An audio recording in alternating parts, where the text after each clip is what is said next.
Heart Evangelista o Chiz Escudero magpakasal balik sa 2016. Ang detalye sa Showbiz Chika ni Maris Puyo.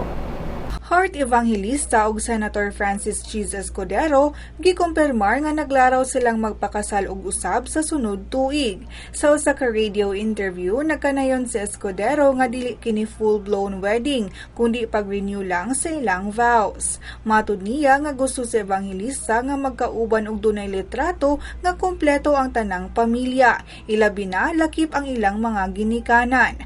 Ang magtiayong Ray ug sa silong Pauko parehong wala mo sa kasal sa ilang anak ni adtong Pebrero. Si Escudero ug ang mga ginikanan ni Evangelista dugay na nga wala sa maayong relasyon hangtod karong bag-o lang. Dihang gipost sa aktres ang matud niya reconciliation nga iyang gihulagway nga miracle ug dream come true. Alang sa Showbiz Chika, Maris Puyo.